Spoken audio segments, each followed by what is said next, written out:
CNTV.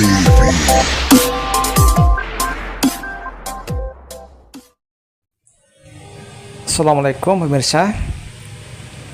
Hari ini saya akan mengangkat satu tema tentang Pak Alawi ya. Ini ada pemaparan dari seorang ustadz ya dari Lampung, Pak Ustadz Suparman. Beliau menemukan satu ceramah dari Habib. Sang Habib ini mengatakan bahwa semua tanah Pasundan itu miliknya Habib. Bahkan di ceramah yang lain, Pulau Jawa ini pun miliknya Habib.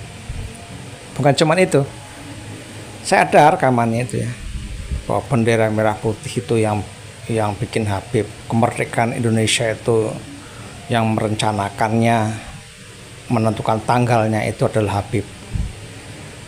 Bahkan Monas itu loh yang bikin tuh Habib ya. Yang bikin Monas itu namanya Muhammad Nasir, makanya disingkat Monas gitu. Ini kan ngawur gitu loh. Semua pahlawan-pahlawan kita itu juga turunan Habib semua. Bahkan Sultan Hamengkubuwono II apa yang keberapa itu juga telah menikahkan anaknya dengan Habib. Semua diaku seluruh Indonesia ini Habib gitu loh. Padahal dalam sejarah nggak ada satupun Habib yang ikut berjuang. Justru sejarah mengatakan Habib itu dulu membela Belanda gitu loh ya. Yang anehnya masyarakat kita ya itu kok masih percaya dengan getabrusnya Habib gitu loh. Bahkan mati-matian dia rela menjadi jongosnya Habib. Yang anehnya di sini gitu loh. Oke, Pak Sedulur, kita ikuti saja ya ceramah agama lah ya bersama Ustadz Suparman. Assalamualaikum warahmatullahi wabarakatuh. Habib ini mengklaim bahwa tanah Pasundan adalah milik para habaib. Saya izinkan Habib masuk ke semua penjuru Jawa Barat, masuk ke Banten, masuk ke Kidul, masuk ke Pamengpeuk Garut, masuk ke Tasik, masuk ke Cirebon, seluruh daripada tanah Pasundan ini karena Habib keluarga Nabi, karena Habib yang miliki ini tanah. Sungut siap bau bangke. Sungut siap bau bangke. Kita ingin dengar bagaimana reaksi masyarakat Pasundan, bagaimana reaksi masyarakat Jawa Barat, masyarakat Banten akan klaim bahwasanya tanah Pasundan ini miliknya Habib. Dengan alasan para Habib itu adalah keluarga Nabi. Ini ada dua hal yang hendak saya garis bawahi. Yang pertama, klaim bahwasanya tanah Pasundan adalah milik mereka. Ini menjadi persoalan tersendiri. Ini fenomena menarik. Ada sekelompok orang yang asal-usulnya merupakan pendatang. Mereka datang ke Indonesia ini dan kemudian numpang, lalu bergaul dengan bangsa Indonesia yang ramah dan welcome kepada mereka. Hingga kemudian terjadi semacam akulturasi budaya di mana bangsa pendatang ini menjadi bagian dari bangsa Indonesia juga. Kita bersaudara, kita saling membantu satu sama lainnya. Tapi tiba-tiba suatu hari, sekelompok pendatang ini malah mengklaim tanah ini adalah milik mereka. Ini sungguh sebuah penghinaan. Ini sama saja merendahkan masyarakat Pasundan, merendahkan bangsa Indonesia. Nah, yang ingin kita dengar bagaimana respon masyarakat Pasundan. Artinya, jangan biarkan klaim ini. Bahkan sebelumnya kita sudah mendengar klaim-klaim yang dilakukan oleh mereka. Mereka mengatakan tanah Jawa ini milik para habaib. Mereka juga mengatakan Indonesia ini dijuluki dengan sebutan Bintu Tarim, yakni anak perempuan Tarim, anak gadisnya Tarim.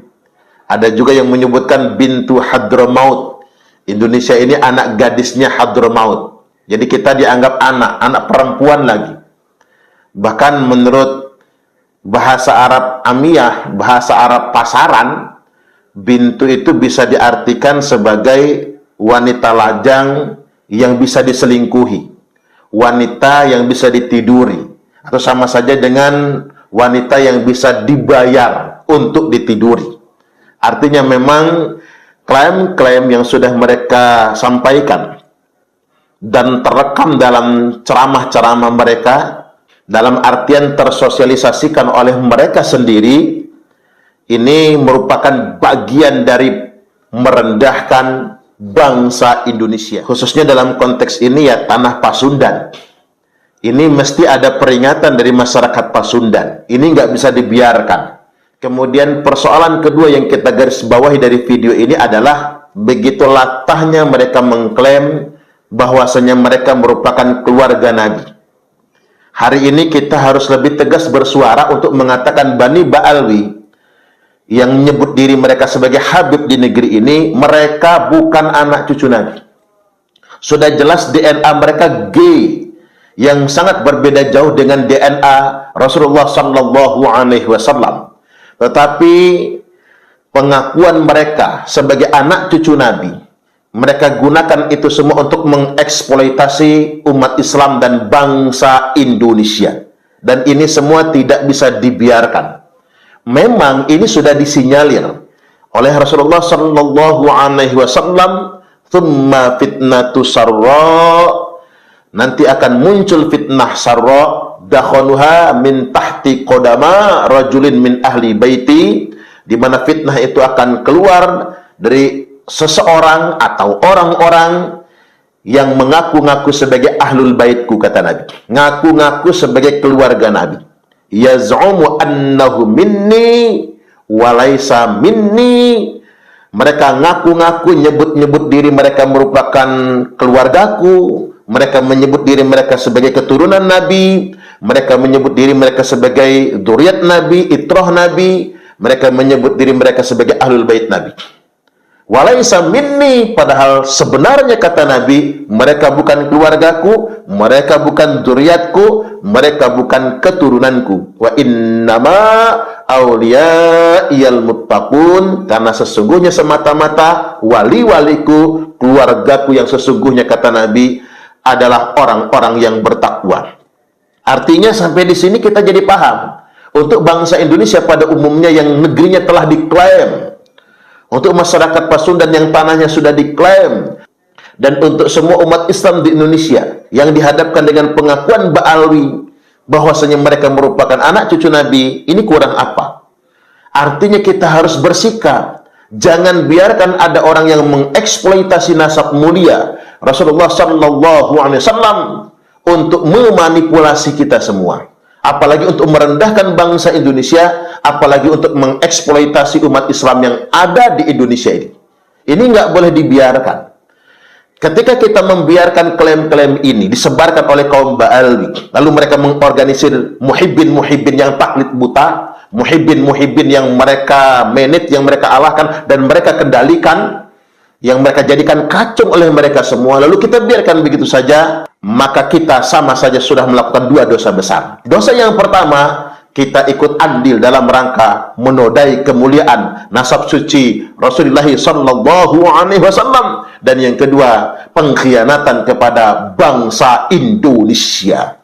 Ini sebuah pengkhianatan, tidak boleh kita biarkan.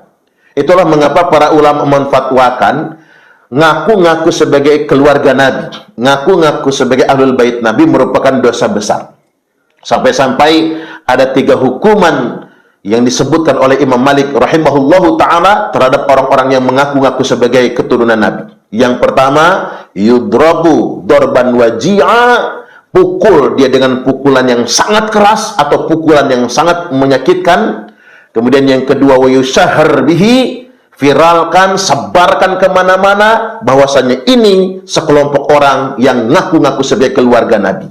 Kemudian wayuhbasu zamanan tawila, penjarakan dia dalam waktu yang lama sampai dia menyadari akan perbuatannya tersebut. Artinya memang berdasarkan fatwa ini, bangsa Indonesia, kaum muslimin pada umumnya harus mendorong pemerintah untuk melakukan tindakan tegas terukur berupa penegakan hukum terhadap orang-orang yang telah mengeksploitasi nasab mulia keturunan Rasulullah Sallallahu Alaihi Wasallam, di antaranya dengan pemidanaan penjara. Alangkah banyak pakar hukum di negeri ini, kita bisa masuk kepada pasal penodaan agama terhadap siapapun yang telah mengaku-ngaku sebagai anak keturunan Nabi.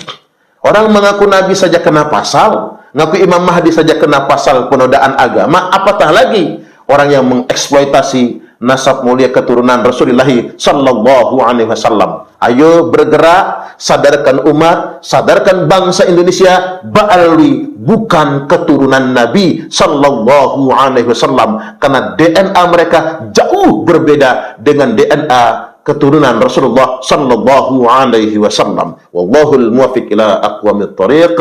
Wassalamualaikum warahmatullahi wabarakatuh.